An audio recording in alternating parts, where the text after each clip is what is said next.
Um, who do we play? Michigan. Tomorrow. No, who do we play though? Nebraska. Long drive. 2 days ago. Glad to see some of you guys made it back. It was encouraging. Well, it's a day later. So. Yeah. Yeah, but I'm still pretty impressed that I don't know how some of you guys roll. So, really good win. Really good win for us at Nebraska. I was, that team is pretty good. And, Bryce McGowan's, in my opinion, is one of the elite freshmen in the country who's not getting talked about much, but is really good. They're playing better, hard place to play, and in a night that maybe we weren't our sharpest, but I want to give Nebraska credit. But looking back, I thought the second half keys, offensive rebounding, we had 12 of them. Obviously, Coleman Hawkins stick out. His plus 14 and the plus minus in his minutes. Obviously, Omar, his impact on the defensive end was huge. Obviously, he got some baskets and made some free throws, but his impact on the defensive end probably was as important to us winning the game as anything we did on the offensive end. Trent Frazier, maybe playing as good as any guard out there. I haven't seen a lot of other basketball games, but 29 points, 5 assists, 4 steals, 1 turnover in 38 minutes, along with guarding Alonzo Verge, who's a high usage guy and involved in every play. Pretty impressive and was outstanding. So, it was unique that we basically in the game with Plummer and Kofi on the bench, but I think it shows the development of our bench.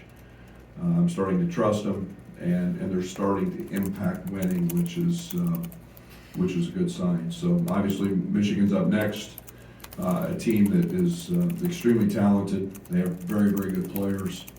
And everything starts with Hunter, a guy that is I think was an second-team All-American last year. Very impactful in terms of what he can do passing. He's playing a little more out on the perimeter this year. But, and this team has got great size. So they're a team that's, when they concern me on the glass. They're a team that likes to play fast. Again, they get good opportunities. They get threes in transition, and we've got to be dialed into all of that. But it's Illinois, Michigan. It's 2 good basketball teams, and should be fun tomorrow night. Brad, is the record, Michigan's record so far, a product of they're having a lot of new guys, youthful and transfers? Well, they had the #1 recruiting class in the country, and at some point, freshmen aren't freshmen anymore, and those guys have got a lot of experience. Caleb Houston was obviously a top 5 recruit in the country, and he's playing better. He's a kid that can really shoot it. He's a 6'8" small forward. They're starting a couple freshmen, but down low they've played a really hard schedule. Even their low to mids have been really good opponents, and you're starting to play Buffalo. You've got some teams that are good going to UCF, who's a freakishly athletic team. You've got, you got some games in there with Arizona, obviously early. So, this is a team, Seton Hall. This team's played some good people, and they're continuing to get better. Coach, are you going to know ahead of time what players are available for Michigan, or is it a game time surprise like for the rest of us? I'm sure it'll be a surprise for me too. I'm expecting all of them. Brad, and the way Coleman has really, it seems like he's kind of found what works for him in these last few games. How have you kind of helped guide him through the first part of the season and then now to seemingly really understand his role off the bench there. Yeah, I hope I've simplified the game for him. Early on, we were playing Coleman at literally every position. And that's asking him to do a lot. And a guy without a ton, with some experience, but not a ton of experience. Difference asking him and DeMonte to do different things. One's fifth-year senior, one's a guy who averaged 6 minutes a game last year. So we've tried to simplify that role for him. I think that's helped a lot. And then he's talented enough. I want to do a lot of things with him, but I think this is a step that we had to make to help him really get good at his role. Yeah, but sticking with the Coleman Hawkins kind of questions, he seemed to really thrive coming off the bench. What is it about coming off the bench that you think just makes him maybe more comfortable? Well, I think everybody's got their own comfort level. Sometimes it's just seeing who you're guarding in person play, just seeing the flow of the game, seeing an opportunity. Hey, this is what they're trying to do. And not having to feel it right away in the starting role, and everything's a little bit skewed and fast. And I think guys off the bench have a tendency to see the game slow down and have a better understanding when they go in. And sometimes they go in, they're fresh, and the other guy that they may be guarding or playing against is a little fatigued, and that helps. So there's a lot of factors in that, but he's very comfortable in that role. What did you notice about the first battle between Kofi and Hunter last year, and what changes if Hunter now steps away from the paint a little bit more? Well, I thought both guys last year were elite defensively. I don't think either one of them really scored on each other. Hunter's an elite defender, as is Kofi.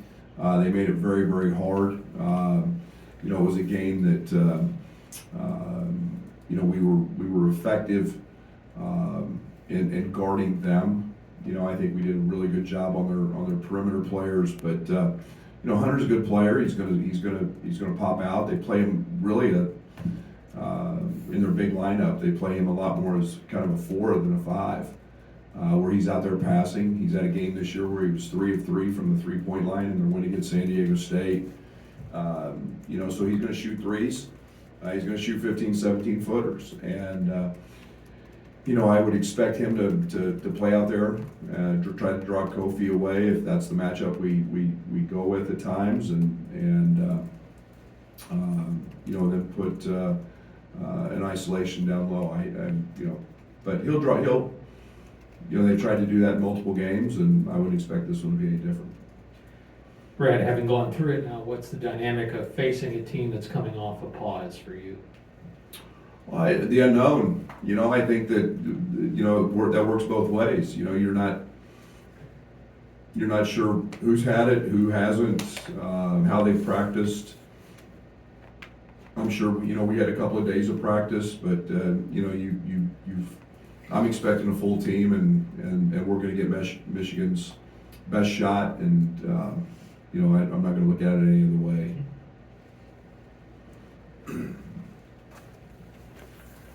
Does Trent maybe just have a sense of, just when it comes to scoring, when the team needs him to be that Trent? Yeah, he's really got that knack, and at different times we've kind of saddled that a little bit, and when we a year ago we had Io, now it's him, and we got him good looks early in the Nebraska game, and he had a couple that didn't go in, but that's the beauty of Trent. That doesn't bother him. He knows he can get on those burners and get going anytime, and he's got that sense, and when he feels it, I've maybe taken me a while, but I like to keep going to him. 2 straight games now where you've had single-digit turnover numbers. Is there something you guys figured out during maybe the break that was causing the turnovers, or was it just a frustrating thing that it was a whole bunch of different things? Yeah, I think it was a lot of different things. Maybe it's a lot of line drill running for every turnover in practice.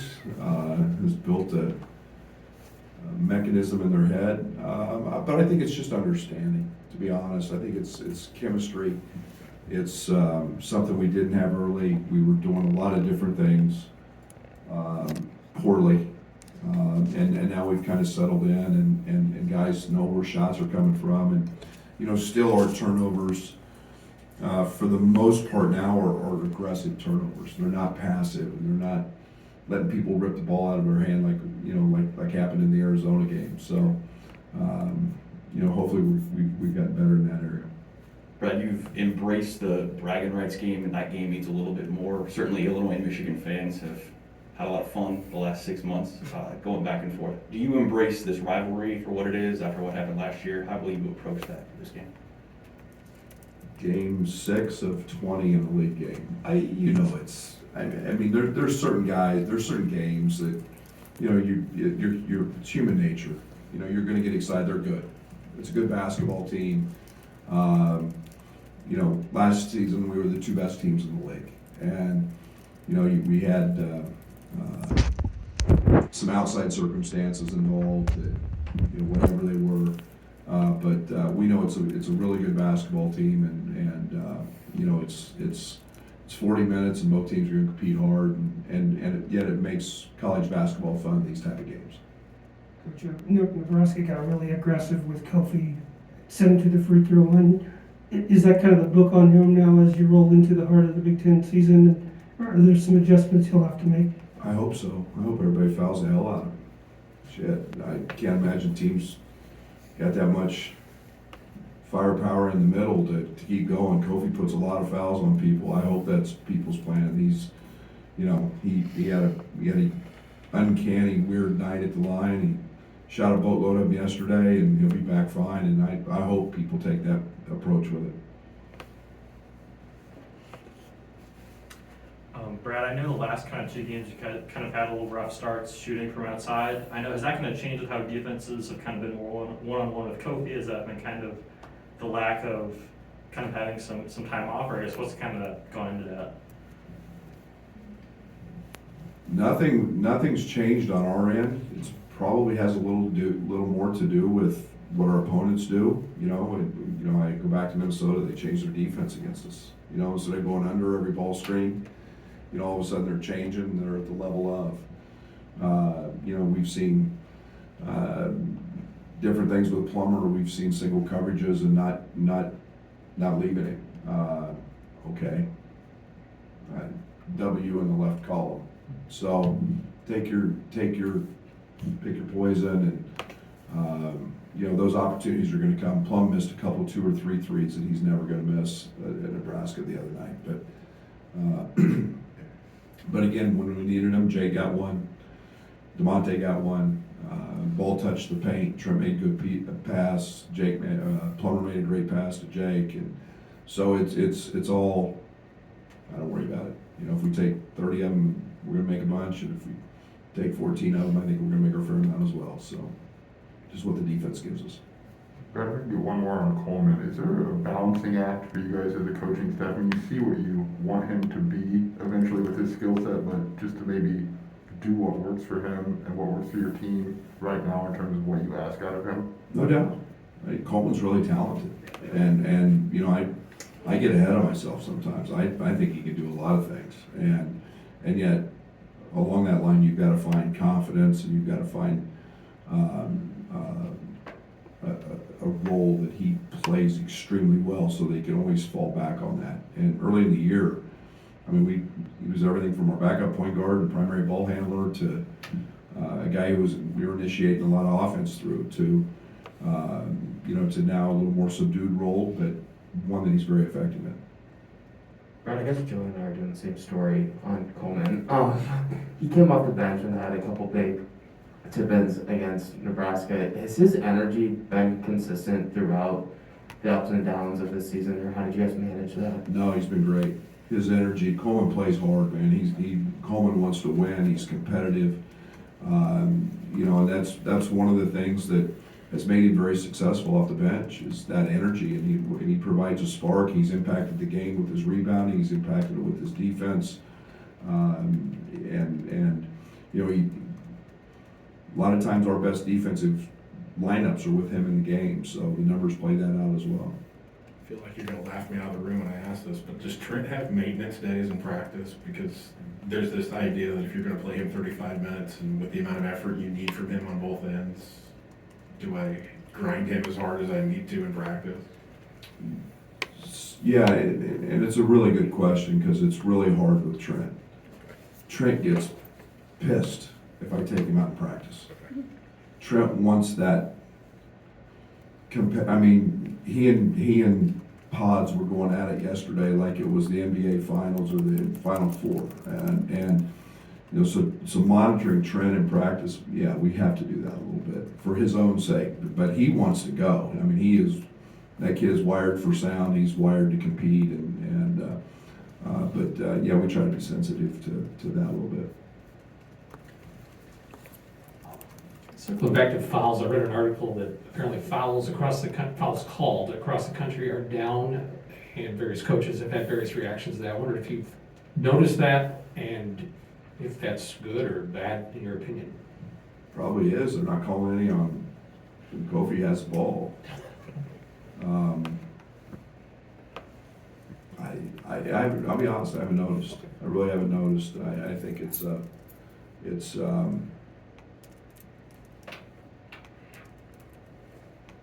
I think the games have been called, at least so far in Big Ten play, have been called great. I think there's enough contact, there's enough freedom of movement. I think it's been really well done.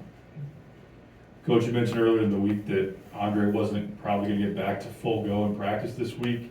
Is he still able to participate, and if so, to what extent? He will be back in practice after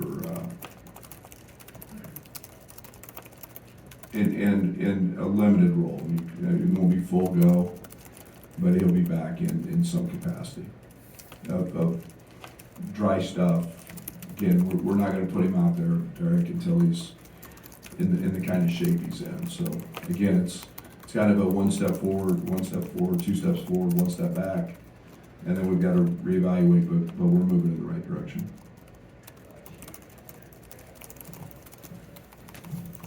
I guess with Andre, is there one thing or multiple things that he just can't do now, or it just isn't able to do? Yes. Both.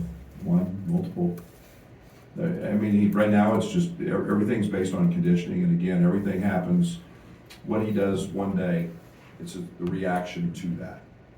And that determines what he's been able to do and push through, and so we're gaining ground on that, which is a positive. Another Kofi question. He sat out the last 4 minutes, was obviously gassed at the end of the Nebraska game. Do you foresee getting him a little bit more rest earlier in the second half? Yes. Yeah, I made a mistake the other night, and I let him wave me off of a substitution because he said he felt good, and then it ended up being a very, very long period of time without a whistle. There was another 3+ minutes. I trust those guys in those situations, but yeah, I got to do a better job with that. You mentioned wanting to see this place get their rowdy on for this game and the Purdue game. You got any specific suggestions? 8 o'clock game. I can't say this. I will, but I think there's some fine establishments that a few people could partake in before, and just have fun, man. Have fun. Show up, have fun. It's going to be an elite college basketball game between 2 elite programs with rich histories, and they got really good players in the game. And if people can't come enjoy that and have fun and cheer like hell for their home team, man, that's what makes the sport special and these games special. It's what makes Illinois basketball special. So if they happen to go out for an early dinner and happens to include happy hour